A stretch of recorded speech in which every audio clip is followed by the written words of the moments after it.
Assalamualaikum warahmatullahi wabarakatuh. Selamat jumpa kembali sahabat-sahabat viewer dan subscriber channel Titah Misteri. Kali ini kami akan membawakan sebuah kisah misteri dengan judul Tumbal Warung Soto Pak Slamet. Selamat mengikuti.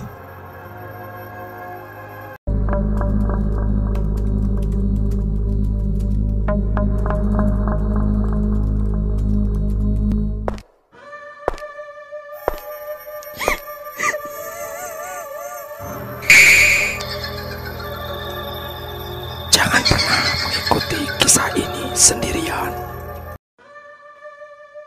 Jawa Tengah 1970. Malam itu jam menunjukkan pukul 10:15. Lampu-lampu jalanan Jakarta menyala redup, memancarkan cahaya kuning yang berpendar di tengah gemuruh lalu lintas. Seorang pemuda bernama Ahmad baru saja tiba di ibu kota dari kampung halamannya di Jawa Tengah. Ia merantau demi mencari peruntungan lebih baik setelah lulus SMA.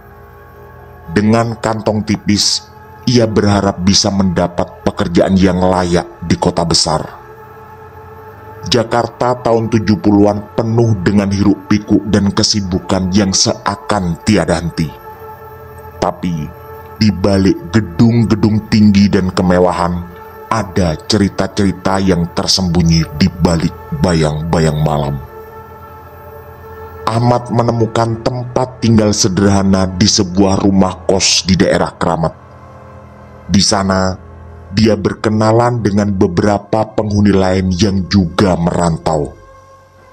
Salah satu teman kosnya, yaitu Indra, mengajak Ahmad untuk makan di sebuah warung kecil di ujung jalan yang terkenal dengan soto Betawinya.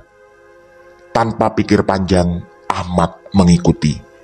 Kebetulan Indra juga adalah teman sekampungnya. Saat tiba di warung itu, Ahmad terkejut melihat seorang pemuda yang duduk di sudut ruangan. Wajahnya mirip sekali dengan Budi, anak Pak Slamet, sahabatnya di kampung yang sudah lama tidak ia temui. Budi adalah anak yang pendiam dan jarang bergaul. Ahmad mengenalnya karena dulu sering membeli soto di warung milik bapaknya. Pemuda itu segera pergi begitu melihat Ahmad. Terkejut dan penasaran, Ahmad berusaha mengejar. Tapi Indra menahannya. Sudahlah, mungkin cuma mirip. Begitu kata Indra. Tapi bayangan pemuda itu terus mengganggu pikiran Ahmad. Hari demi hari berlalu. Ahmad sering melihat sosok yang mirip Budi di berbagai tempat. Di pasar, di terminal, bahkan di area dekat kos-kosan. Setiap kali Ahmad mendekat, pemuda itu selalu menghilang. Ahmad mulai merasa pasti ada yang tidak beres. Suatu malam, ketika sedang tertidur lelap, Ahmad bermimpi. Dalam mimpi itu, dia melihat Budi terkurung dalam ruangan gelap dan lembab. Wajah Budi tampak ketakutan dan penuh luka. Dia dikelilingi oleh sosok-sosok mengerikan dengan wajah pucat berlumuran darah dengan mata merah menyala. Tolong aku, Ahmad, tolong aku. Budi berteriak, suaranya menggema dan memecah kesunyian. Ahmad terbangun dengan keringat dingin membasahi tubuhnya. Mimpi itu terasa begitu nyata. Suatu hari, Ahmad memutuskan untuk pulang kampung. Sesampainya di desa, dia terkejut melihat perubahan yang terjadi. Warung soto Pak Slamet yang dulu sederhana, kini berubah menjadi besar dan mewah. Rumah Pak Slamet juga terlihat sangat megah, jauh berbeda dari sebelumnya. Hanya beberapa bulan ditinggal Ahmad mencari kerja di Jakarta, ternyata banyak yang berubah. Penduduk desa ramai membicarakan kesuksesan Pak Slamet yang tiba-tiba melonjak. Di tengah kebahagiaan yang tampak, Ahmad mendengar desas-desus mengerikan. Ada yang mengatakan bahwa kesuksesan Pak Slamet bukanlah hasil kerja keras, melainkan karena pesugihan. Konon, Budi menjadi tumbal untuk mendapatkan kekayaan itu. Ahmad terguncang. Ingatannya tentang sosok Budi yang dilihatnya di Jakarta, juga mimpi aneh yang dialami, semua kini terasa semakin masuk akal. Dia mendatangi rumah Pak Slamet dan mencoba mencari tahu lebih banyak. Tapi Pak Slamet mengelak dan mengatakan bahwa Budi sedang kuliah di luar kota. Malam harinya, Ahmad kembali bermimpi. Kali ini Budi muncul dengan kondisi lebih mengenaskan. Luka di tubuhnya terlihat bertambah banyak. Ahmad, aku tidak kuat lagi. Tolong aku. Begitu suara Budi yang kini terdengar agak lemah. Ahmad terbangun dengan rasa takut yang luar biasa. Hari berikutnya, Ahmad memutuskan untuk kembali ke Jakarta. Tapi sebelum berangkat, terjadilah sebuah tragedi. Warung dan rumah Pak Slamet terbakar hebat.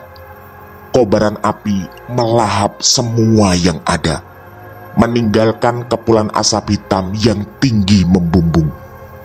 Di tengah api, Ahmad melihat sosok Budi berdiri, menangis di antara kobaran api yang terus menyala. Panik dan tak percaya, Ahmad berlari mendekati lokasi kebakaran.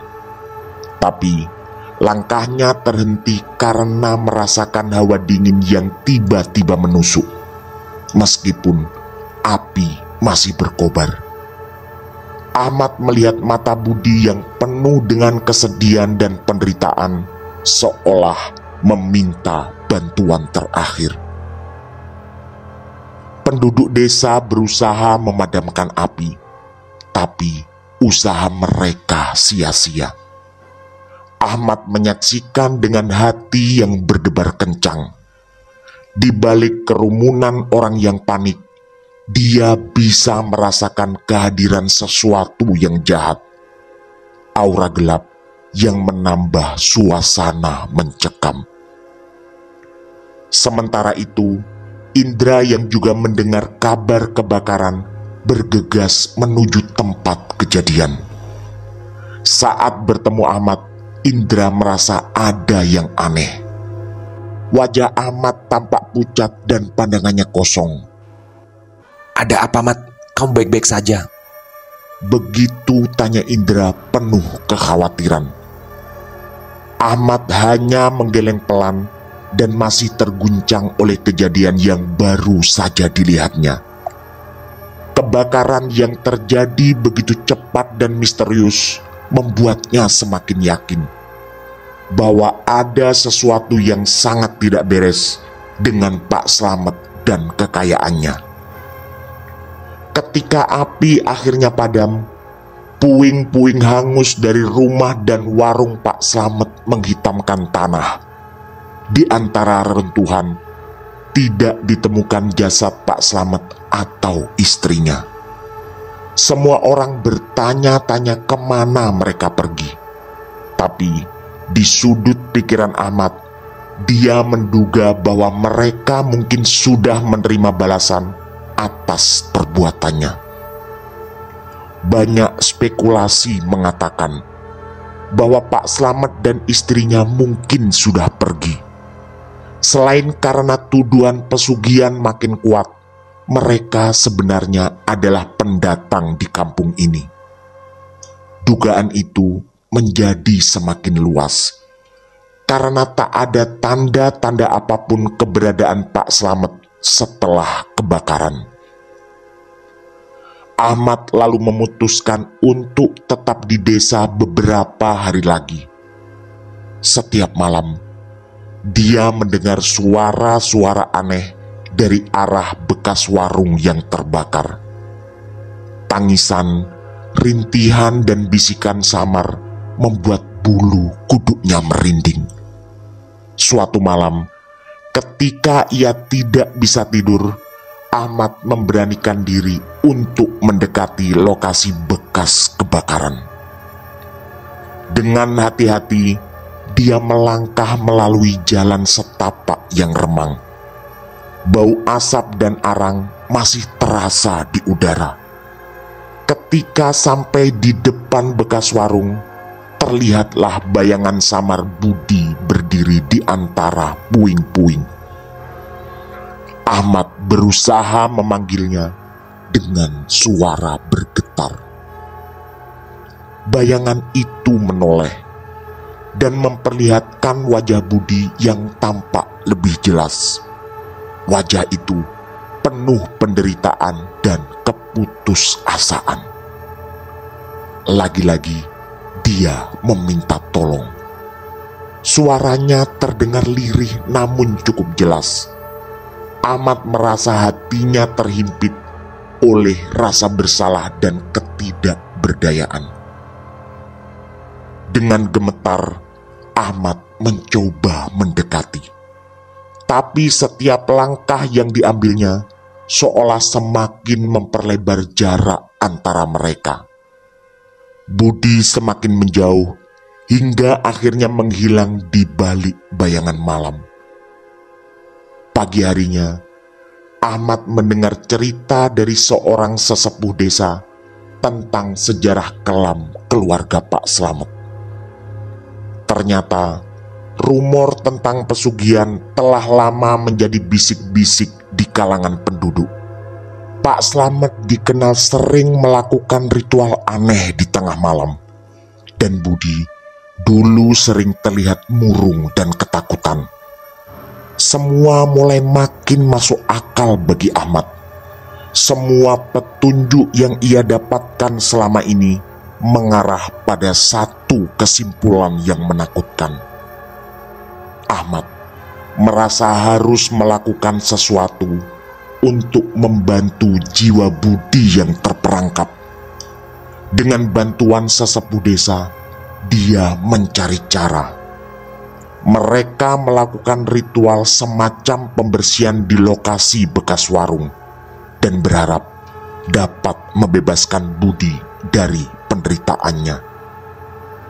Tapi sebelum ritual selesai, Ahmad merasakan kehadiran sesuatu yang sangat kuat dan gelap. Bayangan besar muncul di depannya, memperlihatkan sosok hitam mengerikan dengan wajah penuh kebencian dan kemarahan. Kamu tidak akan berhasil. Begitu teriak sosok itu dengan suara menakutkan. Ahmad terlempar ke belakang oleh kekuatan yang tak terlihat. Kepalanya terbentur dan pandangannya mulai kabur. Dalam kesadaran yang samar, dia melihat Budi muncul sekali lagi. Sosok mirip Budi itu mengucapkan terima kasih karena Ahmad sudah berusaha. Lalu sosok mirip Budi itu memudar bersama kegelapan malam. Ketika Ahmad terbangun, dia mendapati dirinya terbaring di rumah salah satu sesepuh. Tubuhnya terasa sangat sakit, tapi dia beruntung tidak ada yang lebih dari itu. Yang penting, dia masih selamat. Ritual mungkin tidak sepenuhnya berhasil, tapi Ahmad merasa setidaknya ia berusaha melakukan yang terbaik. Pak Slamet dan keluarganya mungkin telah pergi, tapi bayangan dan kisah mereka akan terus menjadi peringatan bagi penduduk desa tentang bahaya keserakahan dan pengorbanan yang tak terbayangkan. Ahmad pun memutuskan untuk kembali ke Jakarta, meninggalkan desa dengan hati yang berat tapi merasa lebih tenang. Saat kereta bergerak menjauh, dia menatap keluar jendela dan mengingat semua peristiwa yang telah dilalui. Dia tahu, mungkin bayangan Budi akan selalu menghantui. Tapi dia merasa lebih tenang karena telah berusaha melakukan yang terbaik. Misteri ternyata belum berakhir. Di Jakarta pun ada beberapa hal menakutkan yang juga menunggunya. Kota Jakarta yang gemerlap terlihat seperti tempat yang sama sekali berbeda setelah semua kejadian mengerikan yang dialaminya di kampung. Setibanya di Jakarta, Ahmad langsung ke tempat kosnya di Kramat. Dia merasa lelah baik secara fisik maupun mental. Malam itu dia tertidur lebih cepat. Tapi mimpi aneh lagi-lagi mendatanginya. Terlihat sosok Budi yang tersenyum samar seolah mengucapkan terima kasih. Kejadian ini semakin membuat Ahmad penasaran. Hari-hari berlalu, Ahmad berusaha melanjutkan kehidupannya. Ia bekerja keras dan berusaha membangun masa depan yang lebih baik. Tapi, bayangan tentang desa dan tragedi yang menimpa Budi selalu hadir di benaknya. Setiap kali terlihat sosok yang mirip Budi di keramaian, jantungnya berdegup kencang. Meski dia sadar, mungkin itu hanya ilusi. Suatu sore, ketika Ahmad berjalan pulang dari pasar, dia melihat sebuah warung soto baru yang dibuka dekat tempat tinggalnya. Nama warung itu yaitu Soto Slamet. Dan nama itu membuatnya berhenti sejenak. Rasa penasaran dan sedikit ketakutan menyeruak dalam dirinya. Dengan langkah ragu, dia memutuskan untuk masuk dan melihat lebih dekat. Warung itu terlihat ramai dan pelanggan datang silih berganti. Ahmad duduk di salah satu meja dan memesan seporsi soto. Ketika soto dihidangkan, Ahmad merasakan aroma yang sangat familiar, seperti soto yang dulu sering dibelinya di kampung. Rasa penasaran semakin menggelitiknya. Saat sedang menikmati makanannya, terdengar suara yang sangat dikenalnya. Ahmad? Ahmad pun menoleh dan melihat wajah yang sama sekali tidak asing, meski terlihat lebih tua dan letih. Pak Slamet berdiri di depannya dengan tatapan penuh kebingungan. Ahmad terperangah dan merasa sulit percaya dengan apa yang dilihatnya. "Pak Slamet?" tanyanya dengan suara gemetar. Pak Slamet duduk di hadapannya dan menjelaskan bahwa setelah kebakaran di kampung, dia bersama istrinya memutuskan untuk pindah ke Jakarta. Mereka mencoba memulai kehidupan baru dan membuka warung soto di sini. Pak Slamet terlihat sangat berbeda. Tidak ada lagi kemewahan dan kemegahan seperti yang dulu di desanya. Semua itu mungkin telah lenyap bersama dengan rumah dan warung yang terbakar. Ahmad merasakan campuran emosi antara marah, sedih, dan bingung. Dia bertanya tentang Budi dan tentang semua hal yang didengar dan dialaminya. Pak Slamet terdiam sejenak, wajahnya tampak muram.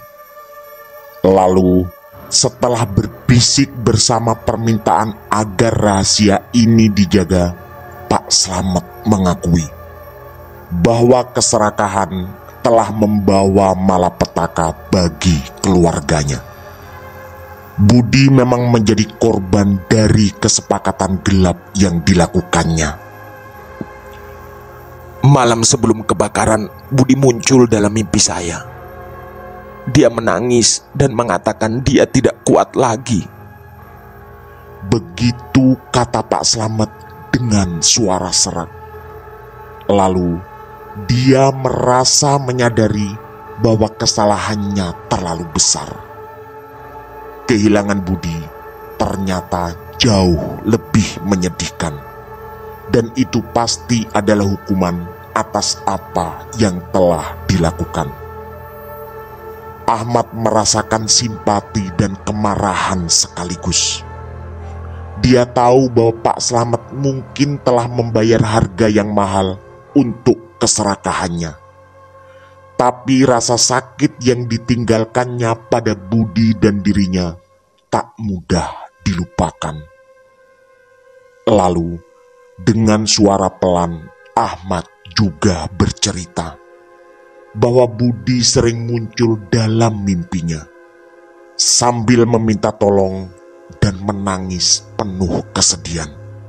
Hanya saja, Ahmad tak mampu berbuat apa-apa. Pak Slamet lalu mengangguk dengan mata yang penuh penyesalan. Sambil menangis, dia mengatakan bahwa apa yang telah terjadi tak mungkin bisa dirubah. Di depan Ahmad, dia berjanji untuk menjalani hidup yang lebih baik. Hari-hari berikutnya, Ahmad sering membantu di warung soto Pak Slamet. Akhirnya, karena berasal dari kampung yang sama, Pak Slamet meminta Ahmad bekerja di warungnya. Bagi Ahmad, ini tentu adalah tawaran yang menarik, karena ternyata mencari pekerjaan di ibu kota sama sekali tidak mudah. Mereka bekerja bersama, berusaha membangun kehidupan baru, meski bayang-bayang masa lalu selalu mengintai. Setiap malam, ketika Ahmad pulang ke tempat kosnya, ia selalu berdoa agar Budi tenang di alam sana. Mimpi tentang Budi masih sering datang, tapi kali ini tidak seburuk sebelumnya. Seringkali Budi tersenyum dan seolah berterima kasih atas usaha Ahmad. Walau semua peristiwa itu meninggalkan luka yang mendalam, Ahmad merasa bahwa dia telah melakukan yang terbaik untuk sahabatnya itu. Suatu malam, saat Ahmad tertidur, ia merasakan kehadiran yang tidak asing. Budi muncul lagi dalam mimpinya. Dengan wajah yang damai, sekali lagi dia mengucapkan terima kasih dengan suara lembut sebelum menghilang dalam cahaya terang. Ahmad terbangun dengan air mata di pipinya, merasa beban yang berat di hatinya perlahan terangkat. Ia tahu bahwa hidup akan terus berjalan, dan kisah serta tragedi Budi akan selalu menjadi bagian dari dirinya. Keesokan harinya, Ahmad kembali ke warung soto Pak Slamet dengan semangat baru. Mereka bekerja keras, dan warung itu perlahan menjadi populer di kalangan sekitar. Setiap mangkok soto yang disajikan, Ahmad selalu mengenang Budi.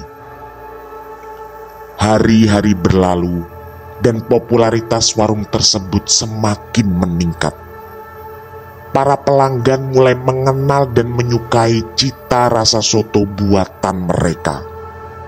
Pak Slamet dan Ahmad bahu-membahu berusaha memberikan yang terbaik kepada setiap pembeli. Tapi bayangan masa lalu sering menghantui Ahmad. Entah berapa kali dia melihat lagi seorang anak muda dengan wajah yang mirip Budi. Dan setiap kejadian itu selalu mengingatkan hatinya tentang almarhum sahabatnya. Suatu malam, setelah seharian bekerja di warung, Ahmad berjalan pulang ke tempat kosnya. Jakarta yang selalu ramai kini tampak sunyi. Hanya suara angin dan sesekali deru kendaraan yang terdengar. Ahmad merasakan keletihan yang mendera tubuhnya. Saat hendak membuka pintu kosan, matanya menangkap sosok yang sangat dikenalnya berdiri di ujung lorong. Ya, dia adalah Budi. Ahmad terdiam dan matanya terpaku pada sosok yang berdiri dengan tatapan sedih. Perlahan Budi mendekat. Lalu Ahmad, karena terhipnotis atau mungkin hilang kesadaran, segera memeluk sahabatnya. Dengan suara gemetar, Ahmad menanyakan kondisi Budi. Dan Budi tersenyum tipis sambil sekali lagi mengucapkan terima kasih. Ahmad pun merasakan air mata yang berderai di pipinya. Budi menggeleng pelan dan mengatakan bahwa Ahmad tidak perlu bersedih. Yang penting, kata Budi, mulai saat ini Ahmad dan bapaknya harus bahu-membahu bekerja keras.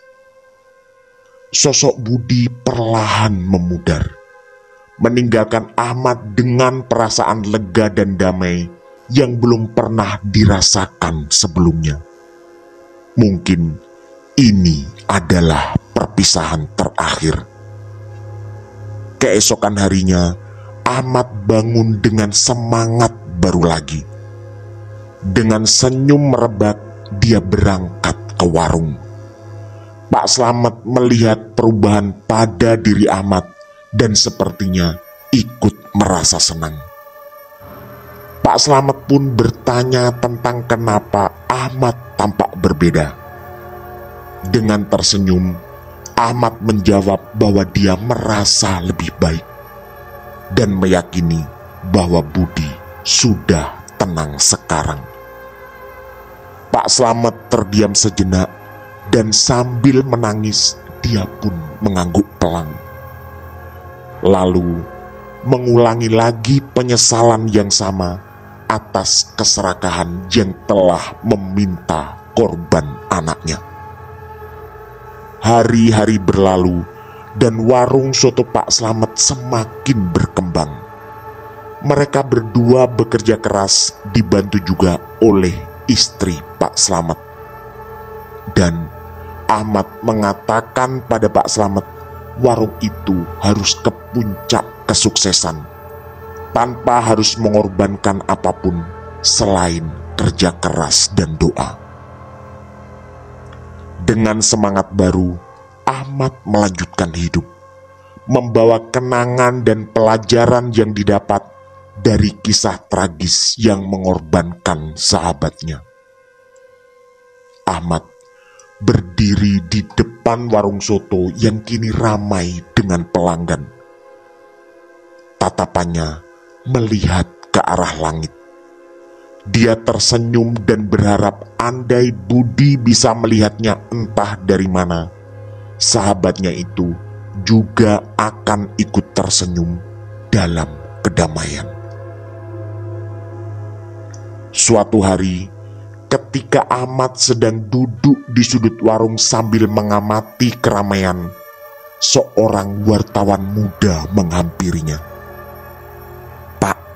Bolehkah saya berbicara dengan Anda sebentar? Saya kok tertarik dengan kisah sukses warung ini, kata wartawan muda itu dengan ramah.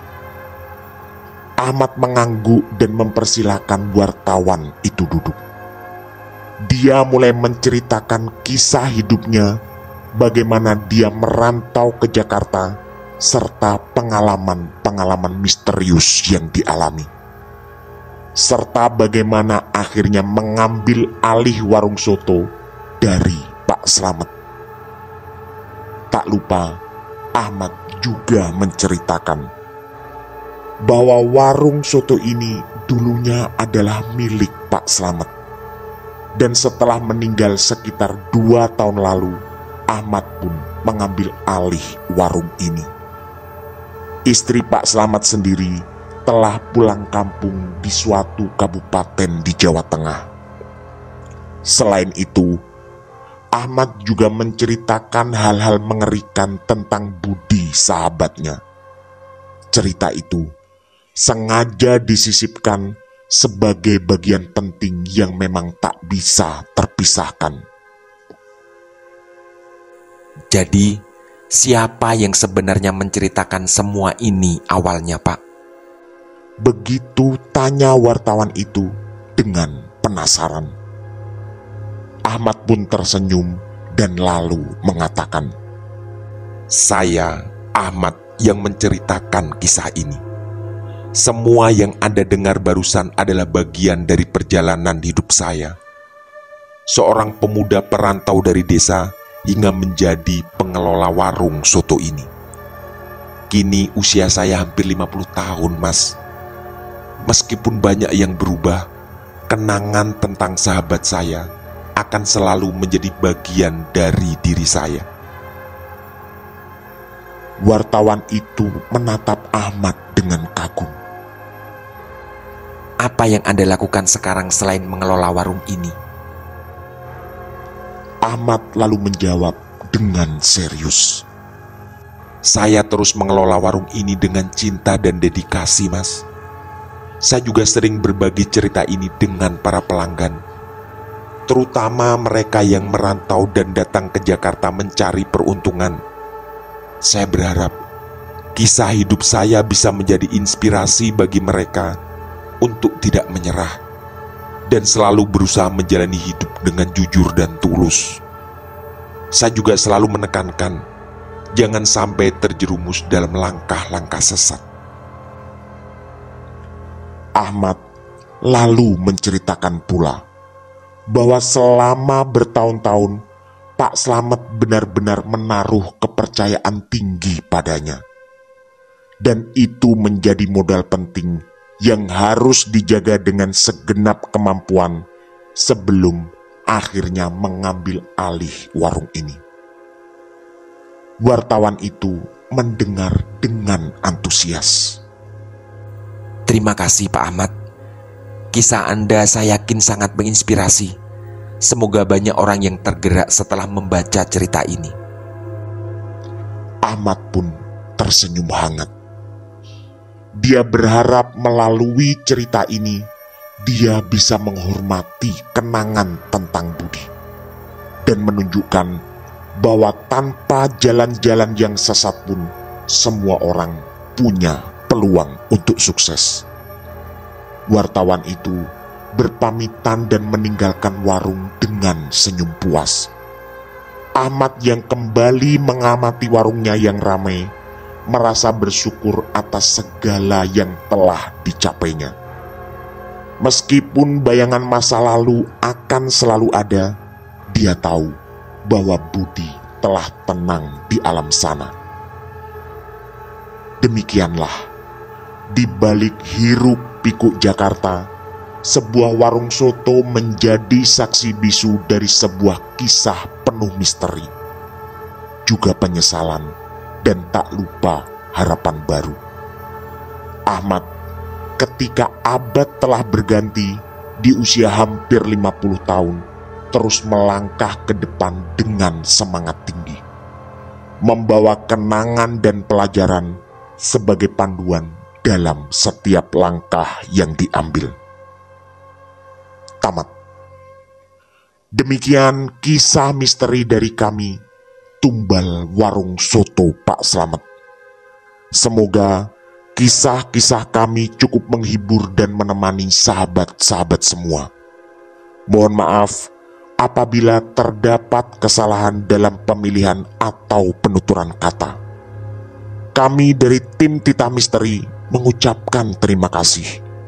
Dan wassalamualaikum warahmatullahi wabarakatuh. Pesan saya, jangan bercermin sendirian di tengah malam. Sampai jumpa.